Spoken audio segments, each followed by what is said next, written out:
Kan Evi izinnya ke ibu adalah izin ke toilet.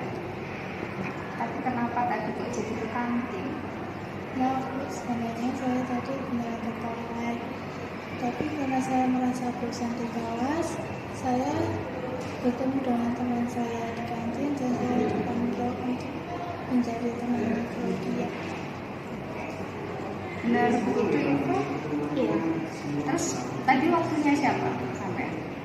Waktu izinnya Pak Albar. Pak Akbar. Terus tadi izinnya kemana? Komennya gitu ya. Ya, tapi akhirnya ke Kantin. kira-kira kenapa kok tadi izinnya ke kantin? Ke kamar mandi, tapi tiba-tiba ke kantin? Karena di dalam kelas itu tidak kondusif. Terus tujuannya juga jam saja. Makanya saya daripada gabut di kelas, saya pulang dan di kantin. Jadi Evi ngerasa bosan di kelas, sehingga Evi awalnya niatnya mau jalan-jalan aja. Iya. Tapi ketika melihat Iva, akhirnya kalian jadi enak ngobrol di sana. Iya. Sebenarnya manusia itu kan wajar ya nak untuk melakukan kesalahan. Dulu pada waktu ibu sekolah pun ibu juga bukan sering sih, pernah melakukan seperti itu ketika merasa bosan di kelas, akhirnya izinnya ke toilet tapi maghribnya di kantin. Cuman apakah kita mau seperti itu terus? Tidak. Jadi selama kalau ada yang bisa dilakukan lebih baik, kenapa harus seperti itu? Sebenarnya di sini itu ibu tidak mau mencari siapa yang salah, siapa yang benar, karena kalau kita berputar pada situ, kayaknya kita nggak akan habis-habisnya. Jadi ibu di sini kita mau mencari solusi gimana caranya biar kalian itu meluapkan atau mencari cara lain agar tidak bosan. Kalian mungkin bisa saja melakukan hal yang lebih buruk dari itu kalau merasa bosan. Misalkan kalian nggak mau ke sekolah atau bolos sekolah, cuman pilihan kalian adalah hanya ke kantin. Menurut ibu itu masih batas wajar. Kemudian kira-kira kalian mau nggak menggunakan cara lain untuk bisa menghilangkan bosan itu tanpa harus ke kantin atau tanpa harus meninggalkan belajar? Kalau ibu, terus mungkin ada saran untuk ibu sebagai pengajar Evi. Waktu sebelumnya gue seperti mahasiswa dengan guru agar saat belajar mengajar lebih kreatif lagi, bisa tidak merasa bosan di kelas. Karena untuk pelajaran matematika kan memang waktunya ibu, jadi sekalian aja ya. Sekarang ibu mau minta maaf, mungkin selama ini ibu masih pembelajarannya hanya beberapa model aja sehingga Evi jadi bosan. Lain kali Evi kalau memang bosan, Evi boleh ngacung tangan dan boleh berpendapat, Bu, boleh nggak diganti pembelajarannya Bu, atau ngasih saran belajar di luar nggak, gitu ya. Nanti kalau lain kali Evi harus sering-sering untuk memberikan saran ke ibu biar Evi nggak merasa bosan. Sekarang ke Iva. Kalau Iva mau nggak untuk mengganti biar tidak melakukan itu lagi dengan cara apa?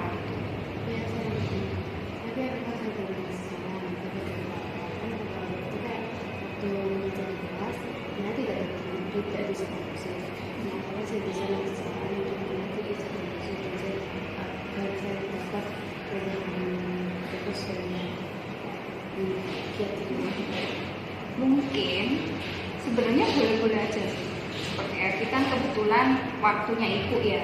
Kalau nanti mungkin Pak Alter yang kalian berikan saran, kadang kan ada yang mau nerima atau enggak. Jadi mungkin ibu nanti bisa bantu menjembatani Iva untuk ngomong ke Pak Alter biar bisa melakukan improve kalau di kelas biar anak-anak itu lebih kondusif lagi, kan maunya Iva kan gitu. Oke, kan kita di kelas kan sudah menyepakati kalau nilai-nilai yang harus kita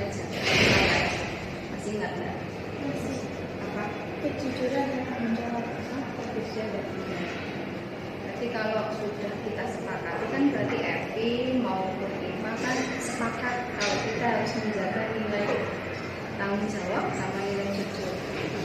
Yang dilakukan kalian itu menerapkan nilai itu enggak? Tidak. Berarti sekarang apa yang kalian rasakan setelah dipanggil? Saya sejujurnya merasa takut karena yang berada di pikiran saya akan dimarahi ibu. Tapi ternyata ibu membantu mengasih solusi atas kebiasaan saya di kelas. Kalau menurut Iva gimana? Ya, sebelumnya saya tadi waktu mengambil di tahap kedua, saya juga mempunyai rasa takut karena takut ibu marah dan mengambil saya. Tapi ternyata tidak. Dan terima kasih karena ibu sudah mengasih saran kepada saya dan menjadi jembatan bagi saya dan Jadi next janji ibu ke Iva akan memberikan saran sih, melakukan pendekatan ke Pak Akbar gimana caranya untuk bisa menciptakan kelas yang kondusif. Terakhir dari ibu, kira-kira kelas seperti apa yang kalian inginkan mulai dari ibu? Kelas yang tidak begitu membosankan. Kalau Iva? kalau saya kan jujur anak saya introvert dan saya ingin kelas yang tidak berlangsung karena saya kalau udah pengalaman yang terlalu baik itu bisa menyebabkan kepala saya pusing. Perasaan saya saat dipanggil Bu Punca atas kesalahan saya merasa takut dan tegang. Tetapi saya merasa tidak dihakimi, justru malah mendapatkan solusi. Perasaan saya waktu dipanggil Bu Punca, awalnya saya takut dan panik attack saya kumat. Dan ternyata itu semua tidak sesuai dengan ekspektasi saya. Dan di situ Bu Punca malah mengasih saran kepada saya. Terima kasih Bu Punca.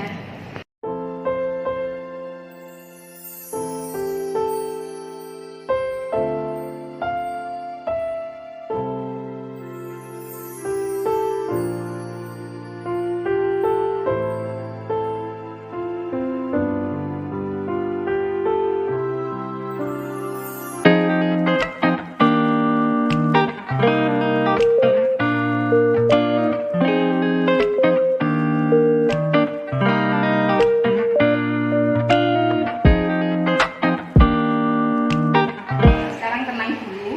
Jawaban tadi kenapa? Saya marah Bu, karena kemarin saya pas Pak Wudhu disebutkan air sama Nizam. Nizam ya nggak kayak gitu. Saya nggak sengaja Bu, soalnya udah dipanggil guru buat sholat Bu. Terus kenapa kok harus bertengkar itu kenapa? Nggak bisa diselesaikan baik-baik? Saya nggak terima Bu, baca saya baca semua Bu.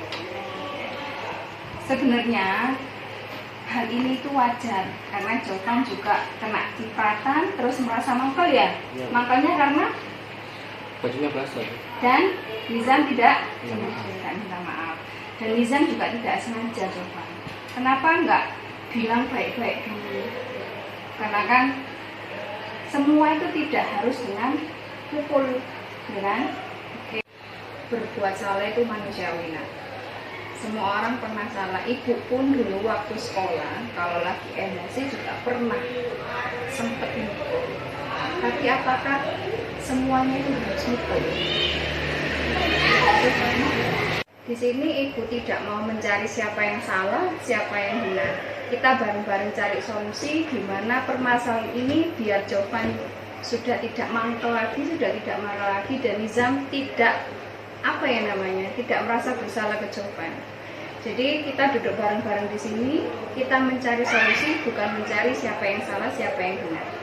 Jovan, ibu tahu kamu marah sekali, tapi Jovan memilih untuk menyelesaikan secara sendiri, meskipun Jovan harus pakai pukul. Mungkin kalau bisa ada rasa amarah di diri Jovan, mungkin akan lebih buruk. Misalkan kalau di luar, mungkin aja Jovan mengkeroyok Nizam. Tapi Jovan melakukan enggak? Jovan lebih memilih untuk menyelesaikan secara pribadi, namun caranya yang sama. Sekarang gini Jovan melakukan kepada Nizam atas dasar apa? Kemarin pas saya sholat disiramin sama air. Terus Jovan merasa marah mangkel, nggak terima gitu ya, karena belum minta maaf Nizamnya. Oke, gini Jovan, mau nggak Jovan cari cara lain selain mukul untuk menyelesaikan masalah? Iya, saya mau. Caranya gimana? Jovan, maukah Jovan mencari cara lain untuk menyelesaikan masalah ini tanpa harus memukul? Ya Bu, saya mau, tapi saya sudah menyesal Bu, harusnya saya jangan sendiri. Kalau Nizam, maukah Nizam cari cara lain untuk bisa menyelesaikan masalah ini? Ya Bu, mau lain kali saya harus meminta maaf agar masalah cepat selesai. Jadi untuk kalian berdua, kalau ada masalah jangan apa-apa diselesaikan lewat jalur main hakim sendiri, kekerasan. Sofan sama Nizam, kita di kelas sepakat kalau nilai yang kita yakini apa? Nilai peduli. Di kelas kita sepakat peduli satu sama lain. Sofan sama Nizam, kira-kira kalian itu ingin jadi anak seperti apa sih? Hebat dan kuat. Kalau Nizam, Kewajiban. terus biar kondisi lingkungan ini sesuai dengan yang kalian inginkan, kira-kira kondisi lingkungan seperti apa yang kalian inginkan? Kan yang membuat saya merasa nyaman. Kalau Nizam gimana? Menyenangkan dan bebas bullying. Untuk Copan dan Nizam, gimana perasaan kalian setelah itu panggil di sini? Saya merasa takut Bu, karena saya telah berdawan berkait dengan Nizam, tapi setelah saya di sini saya merasa senang dan tidak tertinggal. Kalau Nizam gimana? Saya shock dulu ketika saya di sini, masalah saya dengan Jovan terselesaikan dengan baik. Jadi masalah ini apakah sudah selesai? Jadi, sebentar Bu, saya mau minta maaf kepada Jovan. Silakan. Sudah ya, tidak ada lagi dendam di antara kalian. Sudah selesai. Tapi lain kali kalau ada kesalahpahaman harus dibicarakan dengan apa? Baik. Silakan kembali.